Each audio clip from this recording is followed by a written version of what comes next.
नमस्कार दोस्तों, जय अमूल्या, जय आयुर्वेद। मैं राधेश्याम केसरी, गाजीपुर उत्तर प्रदेश से। मैं अमूल्या हब से बहुत दिनों से जुड़ा हूँ।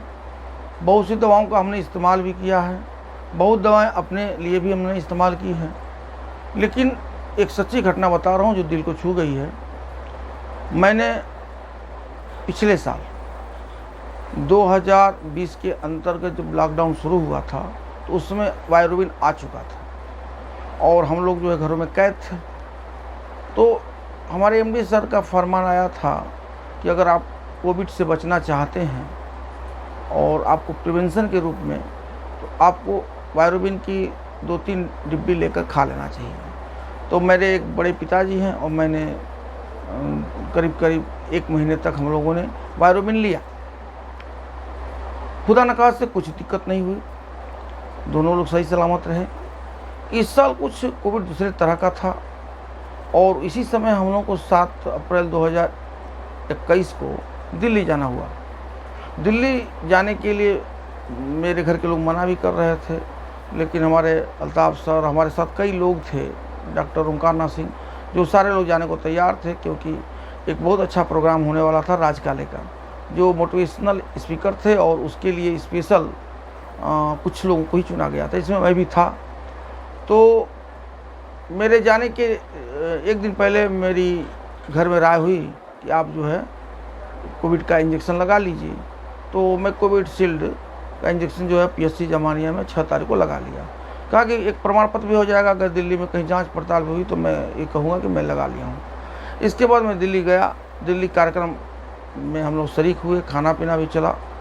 हमारे राजकाले जी जो थे वो इतने अमूल्या के प्रति और का मोटिवेशनल स्पीकर थे, तो पॉजिटिव थे कि उन्होंने कोविड को नेगेटिव करार दे दिया। यहाँ तक कि हम लोगों ने अपने चेहरे के ऊपर मास्क को भी जरूरी नहीं समझा और इतना हम लोग उत्साहित थे कि हमारा कोविड क्या कर लेगा।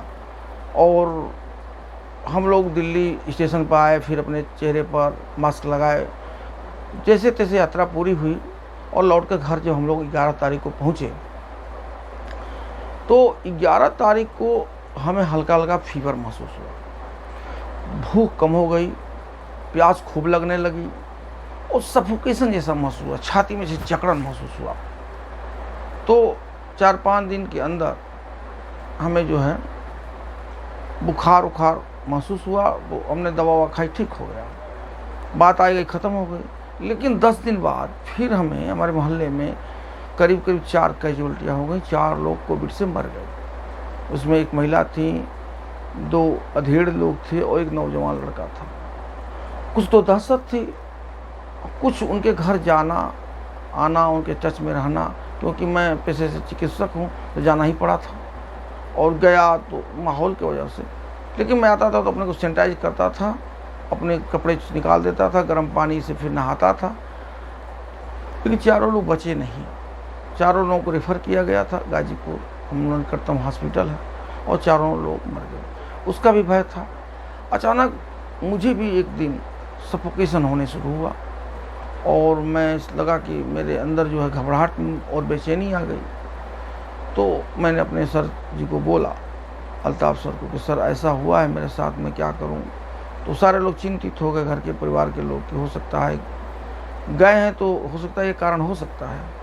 फिर एमडी सर से अल्ताफ जी ने बातचीत कराई और उससे पहले मुझे अल्ताफ जी ने कहा था कि आप अब प्रिवेंशन के रूप में मत लीजिए, आप इस साल इस दवा को एज ए थेरेपेटिक डोज लीजिए। और मैं उसी दिन 2-2 कैप्सूल 3 बार लेना शुरू किया और मैं देख रहा था कि मुझे जिस दिन से दवा लिया उसके 3 दिन बाद मुझे बहुत कंफर्टेबल फील होने लगा और मैं ठीक हो गया। और टेस्ट भी हमारा सही हो गया, ज़बान का मुँह फीका रहता था और मुझे जो हाजत टट्टी की बार लगती थी वो भी ठीक हो गई। और मैं 100% मैं आपसे दावे से कहता हूँ, मैं कोविड का शिकार हो गया था। लेकिन चूँकि आत्मबल इतना मजबूत था और मेरे पास जो अमूल्या हब्स की जो वायरोबिन थी, मैंने कहा कि अगर वायरोबिन वास्तव में मेरे लिए प्राण बचाने के लिए सक्षम है तो दूसरे को भी हम इसको सुपुर्द कर सकते हैं, दे